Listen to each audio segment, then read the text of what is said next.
How do you argue that? Well, I think I'm sorry.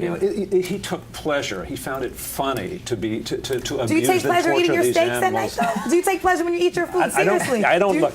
I think that's a completely different issue. But how? Because it's an animal situation. Like you're talking about the dogs, and that's an animal situation. Right. So you take pleasure when you eat your steak or your hamburger.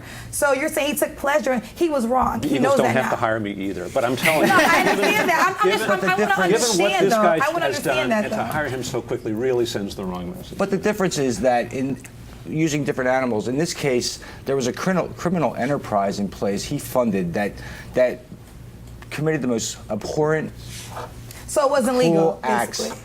It was beyond illegal. It was immoral. I mean, to take these animals and just teach them to kill, and take pets and throw them in for bait, and to say on 60 Minutes that you got an adrenaline rush watching that, that's the difference between the other animal issues. And there's no doubt Michael Vick's a great ball player, and he's going to be a great ball player when he plays.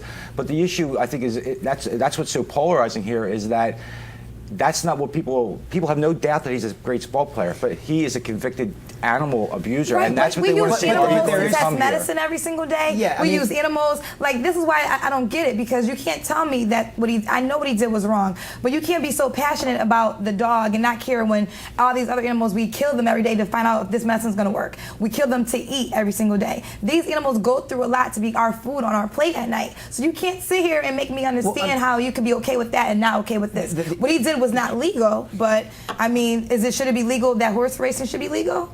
Yeah, I mean that's why the argument goes round and round. I mean, here on the one hand you have a clear delineation. This act with this animal is illegal. These acts with these other animals are illegal. But that's not fair. But there's cockfighting is not legal as far as I know, and that's where the controversy comes from. I think. Agreed. Nobody disputes what a talented athlete he is, but the question becomes how high a priority do you place on the type of crimes that he committed? If he had killed another human being, I think we'd all be in agreement here about whether he ought to be able to play in the NFL. It would depend on how fast he runs the 40. Yeah. in the eyes of a lot of football people. Probably I think would. a lot of people don't. It probably would. Well, and there are a lot of people who have records in the NFL. There are those who have been accused of manslaughter.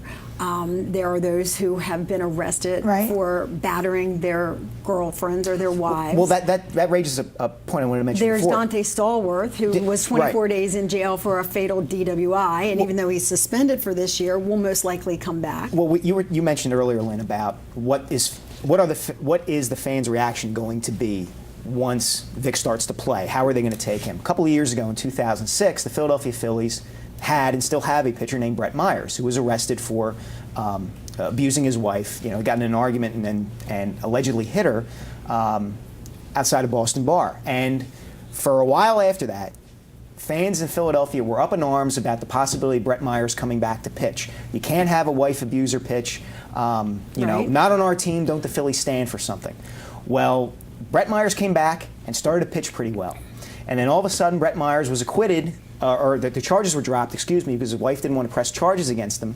And then all of a sudden, in 2007, when the Phillies won the division title and Brett Myers is on the mound, everybody seems to forget about what had happened with Brett Myers the year before, and then he helps them win a World Series last year, and everybody really forgets about what happened with Brett Myers. Well, look at Baltimore. I mean, Baltimore is a great example with Ray Lewis, because they have embraced him regardless of what the allegations were against him. The situation's a bit different because Michael Vick was convicted, admitted what he did, and did serve 23 months in jail.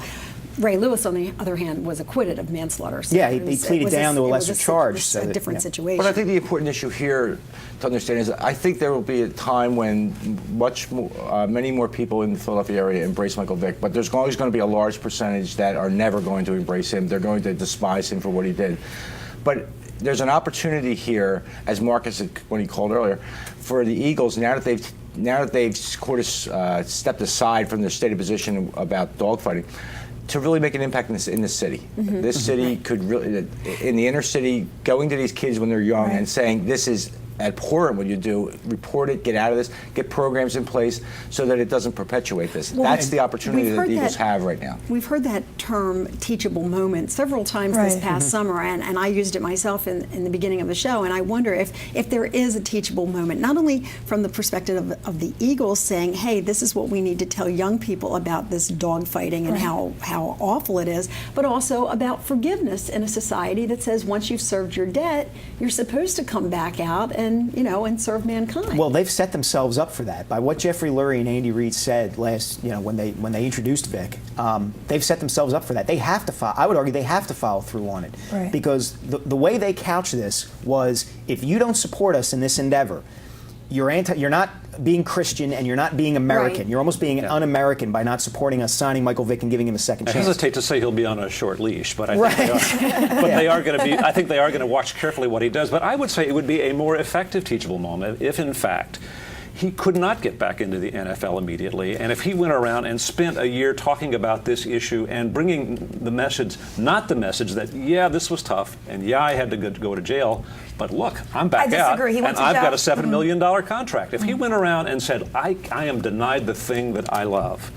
He was denied it for 23 months. He went to jail. He served his time away from his family. Yeah. We need to forgive him. We need to move on from this and forgive him. He went to jail. I think not letting him back in the NFL would be a slap on the face of saying, no, once you make a mistake, we'll never forgive you again. Wrong. Okay, See, that's going to have to be the last word. I'm sorry. We started the debate, and I'll tell you, if I quickly, we will continue to debate this, I'm sure, throughout the 2009 for more airtime.